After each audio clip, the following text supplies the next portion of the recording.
Job లేక ఇబ్బంది పడుతున్నారా? అయితే మెడికల్ కోడింగ్ మీకు మంచి ఆప్షన్. వెంటనే కాల్ చేసి కోర్సులో జాయిన్ అవ్వండి.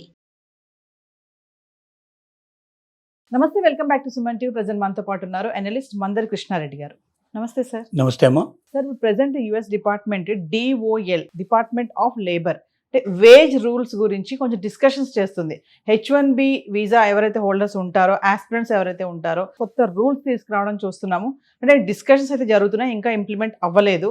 మరి ఎందుకు ఈ దిశగా వెళ్తున్నారు? మరి ఇంప్లిమెంట్ అవితే వచ్చే బెనిఫిట్స్ ఏంటి అంటే ఒకసారి. ట్రంప్ తీసుకొచ్చిన రూల్లో ఇప్పటిదాకా H1B వీసాలు కానీ లేదా ఇతర దేశాల నుంచి వేరే వేరే వీసాల మీద అమెరికాకు వస్తున్న వాళ్ళు కానీ డిపార్ట్మెంట్ ఆఫ్ లేబర్ ఏదైతే ఉందో వాళ్ళ దగ్గర అనుమతి తీసుకొని ఇలాంటి జాబ్ ఇది, ఈ జాబుకు ప్రస్తుతానికి అమెరికా లోపల ఈ జాబ్ లేదు, కొత్తగా క్రియేట్ చేస్తున్నాం, దీనికి ఇంత తక్కువ వేజెస్ మేము పెడుతున్నాం, ఇంత తక్కువ వేజ్లో ఈ జాబ్ చేయడానికి అమెరికాలో ఎవరు మాకు దొరకడం లేదు కాబట్టి మేము ఇతర దేశాల నుంచి పిలుచుకోవడానికి మాకు అవకాశం ఇవ్వండి, మాకు H1B వీసానో లేదా E3నో దీంట్లో ఏది ఫిట్ అవుతే ఆ రకమైన వీసా మీరు అలౌ చేస్తే మేము వాళ్ళని తెచ్చుకుంటాము అని గవర్నమెంట్ని అభ్యర్థి రిక్వెస్ట్ చేసుకుంటున్నారు. డిపార్ట్మెంట్ లేబర్ అవన్నీ పరిశీలించి నిజమే ఈ జాబుకు తగినటువంటి వాళ్ళు అమెరికాలో దొరకడం లేదు కాబట్టి వీళ్ళు బయట నుంచి తీసుకోవడానికి మేము అవకాశం కల్పిస్తున్నామని ఇస్తున్నారు. దీనివల్ల ఏమవుతుంది, ఈ తక్కువ వేజెస్ ఉండటం వల్ల అమెరికన్కి ఆ జాబు ఫిట్ కావడం లేదు, ఇతర దేశాల నుంచి విపరీతంగా ఈ దేశంలో ప్రవేశిస్తున్నారు. ప్రవేశించడం వల్ల ఏమవుతుంది, సూట్ అయ్యేటువంటి జాబ్స్ను కూడా దాన్ని కొంత తగ్గించి అమెరికన్స్కు ఎలిజిబిలిటీ లేకుండా చేసి అవుట్ సైడర్స్ని పిలుచుకుంటున్నారనే విషయం అమెరికన్ గవర్నమెంట్కి అర్థమైంది.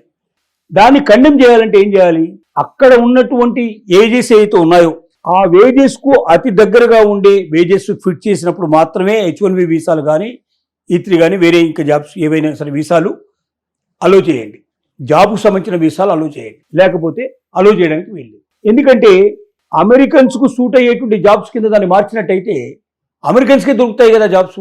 కాబట్టి ఇప్పుడు ఇతర దేశాల నుంచి మీరు పిలుచుకున్నా కూడా ఇంత శాలరీ ఇచ్చేటట్టు అయితేనే, అంటే ఆల్మోస్ట్ ఆల్ అమెరికన్స్కి ఏదైతే శాలరీ ఇస్తున్నారో ఆ లెవెల్ ఆఫ్ శాలరీ ఇచ్చేటట్టు అయితేనే ఆ వీసాని మేము ఒప్పుకుంటాం. అంటే ఇప్పుడు డిఫరెన్స్ చాలా ఉంది, ఇప్పుడున్న వేజెస్కిను పెంచాలనుకుంటున్న వేజెస్కు మధ్యలో వ్యత్యాసం చాలా వస్తుంది. అది పెరిగినప్పుడు ఏమవుతుందంటే ఇక అమెరికన్స్ తీసుకుంటే పోతుంది, అనవసరంగా బయట నుంచి తీసుకోవాలనే ఆలోచన వస్తుంది. ఇంకోటి ఇప్పుడు $1,00,000 ఏవైతే కట్టి తీసుకోమంటున్నాడో H1B వీసాకు కావాల్సిన వాళ్ళని కంపెనీస్ కట్టాలని అడుగుతున్నారో అది కూడా ఒక పెద్ద ప్రాబ్లం. ఒక ఎంప్లాయీని ఇండియా నుంచి తీసుకోవాలి అమెరికన్ అంటే అక్కడున్న కంపెనీ $1,00,000 ముందు పే చేయాలి, ప్లస్ అమెరికన్ ఎంప్లాయీస్కి ఎంత అయితే శాలరీ పే చేస్తున్నారో అంత శాలరీకి దాదాపు ఈక్వల్గా ఉండేటువంటి శాలరీ పే చేయాలి. ఇప్పుడు ఇది అమలులోకి రాలేదు, ఇంకా 60 days టైం ఇచ్చేసేసి దీన్ని పరిశీలనలో పెట్టారు. 99.9% అమలు అయ్యే అవకాశాలు ఉన్నాయి. ఇది అమలయ్యిందంటే ఇప్పుడు ప్రజెంట్గా ఉన్నటువంటి ఎంప్లాయీస్కి ఇబ్బంది ఏమీ రాకపోవచ్చు అంటున్నారు. కానీ ప్రెసెంట్ H1B వీసా ఉన్న వాళ్ళు కాదు అంటే వాళ్ళు అదే జాబులో కరెక్ట్గా ఉంటే కాదు, వాళ్ళకి ఏదైనా ప్రమోషన్ వచ్చినా, ట్రాన్స్ఫర్ వచ్చినా, ఏదైనా షిఫ్టింగ్ కోసం వాళ్ళు రిక్వెస్ట్ చేసుకున్నా, ఏదైనా దాంట్లో ఏదైనా తేడాలు వచ్చినా వీళ్ళందరికీ మళ్ళీ కొత్త వేజెస్ వర్తిస్తాయి. H1B వీసా అయిపోయి మళ్ళీ కొత్త దానికి అప్లై చేసుకున్నా ఇది వర్తిస్తుంది, జాబ్లో ప్రమోషన్ వచ్చినా ఇది వర్తిస్తుంది, లేదా ఏదైనా డివియేషన్ ఉన్నా కూడా ఇంటర్నల్గా ఈ శాఖ నుంచి ఆ శాఖకి, ఆ శాఖ నుంచి ఆ శాఖకి ఏమైనా బదిలీ చేసినా ఇది వర్తిస్తుంది.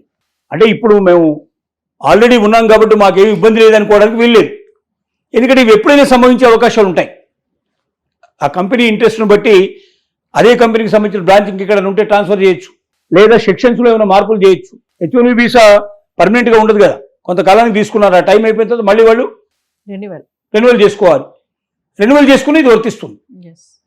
సో ఇప్పుడు ఉన్నటువంటి వాళ్ళకు కూడా 100% ఇప్పుడు ఉన్నాం కాబట్టి మాకు ఏ ఇబ్బంది లేదనుకోవడానికి వీల్లేదు. వాళ్ళకి ఆటోమేటిక్గా ఎప్పుడైతే ఈ వేజెస్ వర్తిస్తాయో కంపెనీస్ 1-2 సార్లు ఆలోచిస్తాయి, ఎందుకు కంపెనీలు వలసదారులు తీసుకుంటున్నాయి. ఫస్ట్ అన్నిటికన్నా ముఖ్యంగా వాళ్ళని ఆకర్షించేది ఏంటంటే 4-5 times తేడా, లేకపోతే ఎక్కువ తేడా ఉంది. అమెరికన్స్కి అయితేనేమో మనం తీసుకుంటే ఆటోమేటిక్గా ఇంత జీతం ఇవ్వాలి, ఇతర దేశాల నుంచి వచ్చిన వాళ్ళకైతే ఇంత తక్కువ ఇస్తాం. ఆ డిఫరెన్స్ ఏదైతే ఉందో అదే ప్రాఫిట్ వాళ్ళకి, కంపెనీకి ప్రాఫిట్ తెచ్చిపెడుతుంది. ఇప్పుడు ఎప్పుడైతే ఈక్వల్గా వాడితో పాటుగా ఇవ్వమంటున్నారు, బయట దేశాల నుంచి వచ్చే వాళ్ళు కూడా ఇదే ఇవ్వమంటున్నారు, వాళ్ళు ఇంతే సాలరీ ఇవ్వమంటున్నారు. అది లేబర్ డిపార్ట్మెంట్ దాన్ని ఓకే చేసిందంటే, అది అమల్లోకి తీసుకొచ్చారంటే బయటి నుంచి వచ్చే వాళ్ళ ఉద్యోగాలు పూర్తిగా H1B వీసాలు లాంటివి అసలు రద్దే చేసుకుంటారు వాళ్ళు. నాకు అక్కర్లేదు, $1,00,000 పెట్టి తెచ్చి ఇక్కడ ఈక్వల్ అయినటువంటి వాళ్ళకి అమౌంట్ ఇచ్చి ఇక మేము బాగుకునేది ఏముంది, దానికన్నా ఇక్కడి వాడిని తీసుకోవడం బెటర్ అనే ఉద్దేశానికి వస్తాం. కాబట్టి ఈ ప్రమాదం ఉంది అక్కడ. ఒకటి, అక్కడ ఉన్నటువంటి H1B వీసాలు వీలైనంత వరకు క్యాన్సిల్ అయ్యే అవకాశాలు ఉన్నాయి. కంపెనీస్ ఉద్యోగాలను వదులుకోవడానికి సిద్ధపడతాయి. అంటే H1B వీసా అక్కర్లేదంటే వాళ్ళు లోకల్ వాళ్ళని తీసుకోవడానికి వాళ్ళకి అవకాశం ఉంటుంది. ఎప్పుడైనా తీసుకోవచ్చు, అమెరికన్స్ని తీసుకోవడానికి వాళ్ళకి ఏ రకమైన అభ్యంతరం లేదు. దానికి వీసా ప్రాసెస్ అక్కర్లేదు, $1,00,000 కట్టాల్సిన అవసరం లేదు, ఇవన్నీ ఏం లేదు, తీసుకోవడానికి అవకాశం ఉంటుంది. కాబట్టి అమెరికన్స్ని ఎక్కువగా తీసుకోవడానికి వీలుగానే చచ్చినట్టు కంపెనీస్ని వద్దనకుండా పొమ్మనకుండా పొగబెట్టినట్టుగా. మీరు బయట వాళ్ళని తీసుకోవద్దని మేము చెప్పట్లే, కానీ ఖచ్చితంగా H1B వీసా అంటారా, ఇంత ఖచ్చితంగా శాలరీ ఇంత ఉండాలి మీకు, ఈక్వల్ టు అమెరికన్స్కి ఏదైతే శాలరీ ఇస్తున్నా అంత శాలరీ వాళ్ళకు కూడా పెంచండి. సో మన ఇండియన్స్ ఒకేసారి అయ్యా నాకు బ్రహ్మాండమైన ఉద్యోగం దొరకబోతుంది అనుకుంటున్నారు, కానీ ఉద్యోగాలకే అసలు వచ్చే అవకాశాలు ఉన్నాయి, కొత్త ఉద్యోగాలు పూర్తిగా ఆగిపోయే అవకాశాలు ఉన్నాయి. H1B వీసానే మాకు అక్కర్లేదు, రద్దు చేసుకుంటున్నాం అని చెప్పే అవకాశాలు ఉన్నాయి. తర్వాత అమెరికన్స్ని తీసుకునే అవకాశాలు చాలా ఎక్కువగా ఉన్నాయి. ఆల్రెడీ H1B వీసా ఉన్నవాళ్ళు కూడా రెన్యువల్కి వచ్చేసరికి మాకు అక్కర్లేదని చెప్పి రిజెక్ట్ చేసే అవకాశాలు ఉన్నాయి.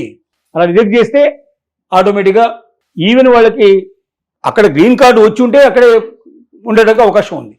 గ్రీన్ కార్డు ఇంకా 1 year 2 yearsలో వస్తాను వాళ్ళని కూడా ఒకవేళ వాళ్ళకి ఇక్కడ H1B వీసా క్యాన్సిల్ అయిపోతే వాళ్ళు చచ్చినట్టు వెనక్కి రావాల్సిన పరిస్థితి ఏర్పడుతుంది. సో చాలా ప్రాబ్లమ్స్ వస్తాయి, ఉన్న వాళ్ళకు ప్రాబ్లమ్స్ వస్తాయి, కొత్తగా వెళ్ళే వాళ్ళకి అసలు అవకాశాలు పూర్తిగా తగ్గిపోతాయి, అన్ని రకాలుగా కూడా ఇబ్బందులకు లోనే అవకాశాలు ఉంటాయి. కాబట్టి ఒకవేళ ఈ రకంగా అంటే కొన్ని జాబ్స్ లోపల $1,000, $1,500, $2,000 తేడా ఉన్నాయి కొన్నిటికి. మామూలుగా వాళ్ళు ఎవరైనా ఆల్రెడీ ఉన్న వాళ్ళకి మధ్యలో వ్యత్యాసం $1,000, $2,000 ఉన్నాయి. మనం ఏమనుకుంటామంటే $1,000, $2,000 కదా మనకు కూడా కట్టేసేసి కంపెనీ ఉంచుకుంటుంది అనుకుంటాం. కానీ 100 మంది ఎంప్లాయీస్ ఉంటే 100 × $2,000 వాళ్ళకు విపరీతంగా అయిపోతుంది. కంపెనీ ఏం చేస్తుంది, ప్రాఫిట్ కోసం చూస్తుంది. ప్రతి సంవత్సరం ఖర్చులు పోయిన తర్వాత మనకు ఎంత మిగులుతుంది అని చూసుకుంటుంది. దాంట్లో ఎంప్లాయీస్ ఎందుకు తీసేస్తుంది, ఈ మధ్యకాలంలో ఏ వచ్చిన తర్వాత ఏఐని ఉపయోగించుకున్నట్టయితే ఎంప్లాయీ అవసరం లేకుండానే తమ పనులు నెరవేర్చుకునే అవకాశం ఉంటుందని, ప్రాఫిట్ ఎక్కువ పెంచుకుంటామని. సో దీంట్లో కూడా అవకాశాలు ఉన్నాయి. కాబట్టి ఆల్రెడీ H1B వీసాదారులు కూడా ఈ ప్రాబ్లం వాళ్ళకి ఏమైనా వర్తిస్తుందో చెక్ చేసుకొని ముందుగానే జాగ్రత్త పడితే మంచిది అని చెప్పి తెలియజేస్తుంది. నమస్తే.